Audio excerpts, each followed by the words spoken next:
कक्षा 5 विषय गणित। गणित में हम लघुत्तम समापवर्ती के भारतीय प्रश्नों को हल कर रहे थे।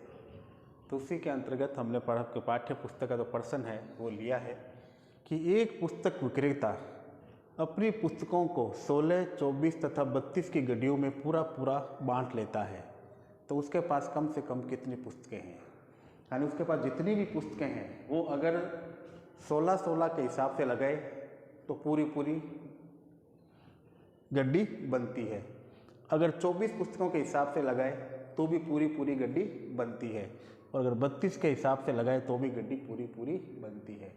तो उसके पास कम से कम कितनी पुस्तकें हैं कि अगर अलग अलग संख्याओं के अंदर वो गड्डियों को जमाए तो वो पूरी जमती है। तो हम क्या करेंगे, इसने पूछा है कि कम से कम कितनी पुस्तकें हैं, तो पुस्तकों की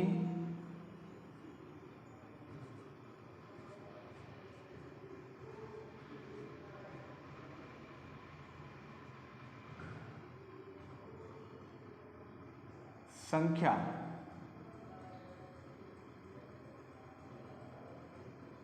पुस्तकों की संख्या के लिए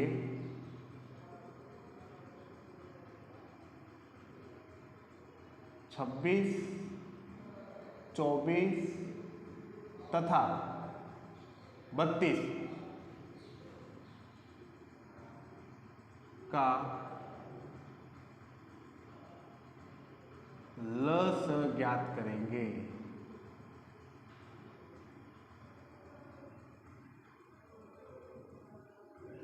यानी 16, 24 तथा 32 का लस ज्ञात करेंगे। तो 16, 24 और 32। तो सबसे पहले सबसे छोटी अभाज्य संख्या 2 का भाग लगाएंगे।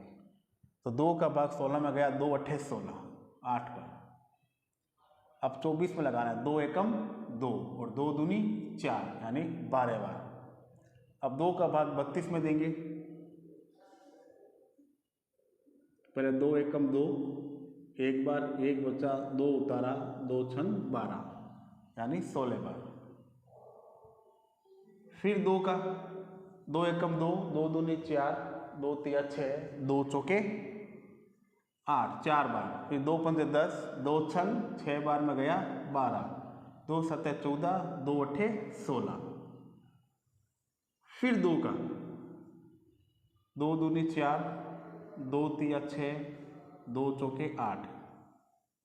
फिर 2 का लगाना है, 2 एकम 2, 3 अपने स्थान पे, 2 एकम 2, 2 दूनी 4। फिर 2 का 1, 3 अपने स्थान पे, 2 एकम 2, और फिर 3 का 1, 3 एकम 3, 1।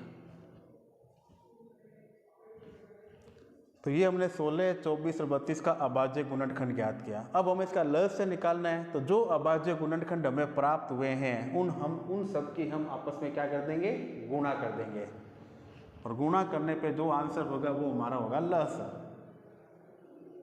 तो 16, 24 और 32 का लस। तो देखिए 2 कितनी बार है, 1, 2, 3, 4, 5, तो 2 बार 2 लिख दीजिए, 1, 2, 3, 4, 5 इंटू 3। अब इन सब की क्या करनी है, गुणा। तो देखिए 2 को 2 से 2 दूनी 4, 4 दूनी 8, 8 दूनी 16, 16 दूनी 32। अब 32 को 3 से गुणा, 3 दूनी 6, 3 3 9। तो हमारा ल से आया 96। कितना आया, 96। अब देखिए इसने लिखा था 16, 24 और 32 की गड्डियाँ। तो 96 ऐसी संख्या है, अगर 16 के हिसाब से बनाए तो भी पूरी गड्डियाँ बनेगी, 24 संख्या के हिसाब से बनाए तो भी पूरी गड्डियाँ बनेगी, और 32 के हिसाब से अगर गड्डियों को बचाएं तो भी पूरी होगी। तो हम यहाँ नीचे लिखेंगे अतः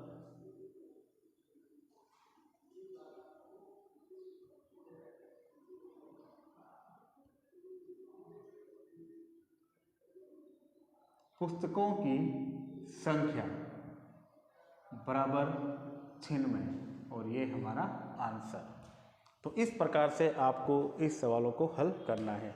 सवाल को पढ़िए, सवाल को समझिए और इसे स्वयं हल करने का अभ्यास कीजिए।